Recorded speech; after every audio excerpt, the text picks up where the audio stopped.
咁熱嘅暑假，如果叫我去揀一個地方度假避暑嘅話，我一定會揀珠海嘅桂山島啊！點解我咁中意桂山島？第一，佢人少啊，旅遊最驚就係人逼人啦。但每日淨係得6班船，咁樣嘅人流密度已經係我見過桂山島最多人嘅時候啦。第二，行到邊都係拍照位啊！桂山島又叫珠海嘅聖托里尼，無論佢建築風格啊，定係道路嘅建設，定係自然風光，都係拍照愛好者嘅天堂啊！第三，15分鐘嘅生活圈啊！主要嘅景點民宿之間，無論你食飯啦、游水啦、拍照啦、酒店放空，都係步行15分鐘之內可以做嘅事情啊！做到說做就做，毫無約束。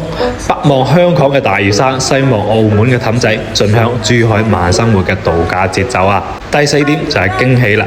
旅遊最開心莫過於有意想唔到嘅驚喜啊！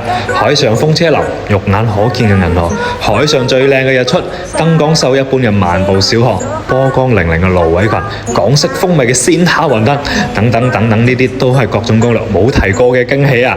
如果你同我一樣都咁中意桂山島，下一條視頻桂山島保姆級攻略實會幫到你。